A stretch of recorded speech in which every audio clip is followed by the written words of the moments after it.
Guys, look what I did. Oh yeah. Hey everybody, welcome back to the Low Ballin' Outdoors. I'm Alex. Well, guess what today is? 1022 day. It's gonna be the very first steps that we're gonna take in trying to build this 1022. Hold on with me. Okay, the very first video that we did with this, we took it out to 100 yards and we saw what kind of group that we could get. We're gonna try to improve upon that today. So we picked up a few parts. The first one that we're gonna stick in is this. This is the Ruger BX trigger. It drops the trigger pound to about 2.5 to 3 pounds. So that should be a very good start because the Ruger has a really awful trigger when they're factory settings. Next thing we got, check this out. We got a brand new stock. I'm gonna stick all this stuff together and I'm gonna meet you at the range to see if we can improve upon any of those groups that we did last time.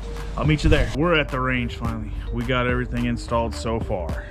This is an Archangel stock. At the end of this video, I'll tell you what I don't care much about, but some of the features is pretty cool. We can click right here and that's gonna raise and lower our comb or height. Right here, it's gonna lengthen or shorten your length of pull. So it'll fit me, it'll fit somebody smaller. And of course, we did put in a Ruger BX trigger and extended mag release because this thing is so handy. And if that's all you ever do to your 1022, definitely put one of these in. Super easy to put in, super fun. But here's a flyover of this thing. Just look how cool this thing looks. It has super great aesthetics. It's not super heavy, so you can still use it squirrel hunting or whatever you'd like. It does accept your Ruger 1022 magazine, so you don't have to buy nothing special. So if you want to slap that big old giant banana hammock in there, you can. I don't personally like the looks of those, but to each their own. Well, let's get to the important part. Let's get to shooting this thing 100 yards to see if we have improved anything. Maybe it has not improved anything, but let's get to finding out. Okay, to keep with the same test, we're gonna be using the Normatec 22 because that's what we did in the last video, because that's the best I had on hand that day. So, we're gonna be shooting 100 yards. I like the blind mag. To me, it just looks better. It's easier to move around in the bag. You can move your rifle however you like it. So what's your guys' thoughts? Did we improve it with the BX trigger and this more ergonomical stock, or whatever you want to call it? What do you think? Leave a comment below. Personally, I really don't think that we've improved too much because this was my squirrel gun.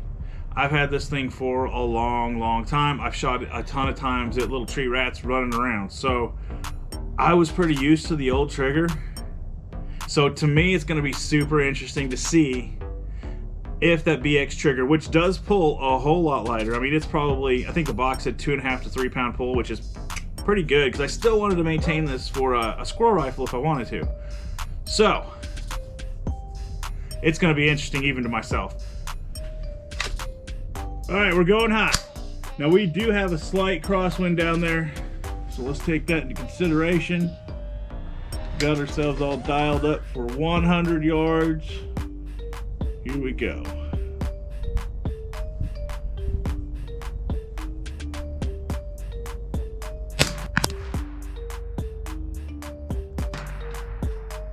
That trigger does feel super sweet in it. I mean, if nothing else, that's like a huge improvement to me.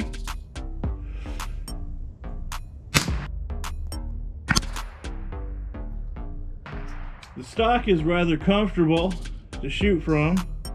I do like that adjustable cheek riser because, man, yeah, that puts you up right in the correct position.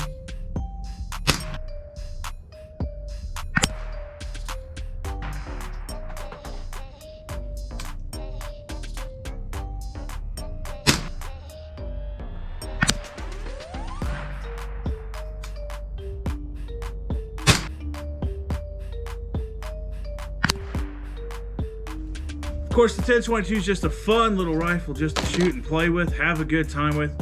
I've just never built one. I kind of wanted to get that out of the way, just kind of put it on my bucket list, and it has been a blast so far. But let's run down there and check out that target.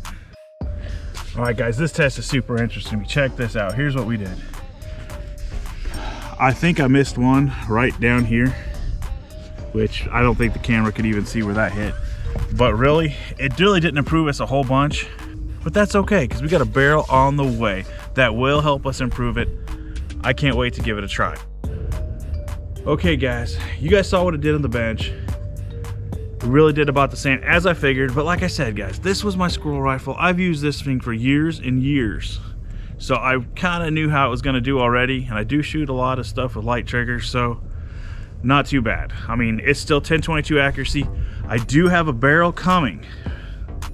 I'm gonna hold off on telling everybody what kind of barrel it is, but it is something that I haven't seen a whole bunch of it on YouTube or anywhere else. I thought this will be cool just to give it a different show. There's a ton of stuff that I absolutely love about this thing. It's really ergonomic. I mean, you can hold it well, you can place it on your bag, and I love all the adjustments and features. But there is a couple things that I despise about this stock. Now, after I got this thing and was putting it together, I did a bunch of like little looking up on different things and stuff. Apparently there are some people that have the same problems I did. The fitment of this thing was terrible. This one could have just been warped. This one could have been who knows what. You know, stuff happens. It is what it is. But right out of the box, they tell you got to inlet just a little bit and take a little piece, kind of inlet right here around the trigger guard and maybe a little bit down here. I had to massage this thing out a ton. And when we get the new barrel on there, I may even have to massage it a little bit more just to kind of fine tune that accuracy. We will have to see when we get the new barrel put on it. But we had to inlet this, and it took a couple hours to get it to where it fit as good as it does here. And it does look good. I mean, look at that. The thing is gorgeous. It looks cool. I mean, hanging up on a wall, heck yeah, this thing's absolutely cool. But it was a pain. If you're wanting a stock that you don't mind doing that kind of stuff on, this ain't bad to do. But if you're one of those people that just want to slap it in there, oh, this may not be the one for you. Now, other people have bought this same stock and it just rocked in perfect. So I don't know whether it's a quality control issue or what the deal is, but this was my story with it. But I do love the way it looks, and I love the way it performs on the bench. So don't be too hard on it. You just got to work on her just a little bit. Well, next time we'll be bringing this 10/22 out will be for the new barrel. We're going to have it installed. We'll bring it out here and we will check to see what kind of accuracy, and then I'll kind of tweak on it off camera, see what kind of ammo it likes better, see what different kind of accuracy I can get with maybe a little tension on the barrel or stuff like that. But until next time, let's keep it cheap.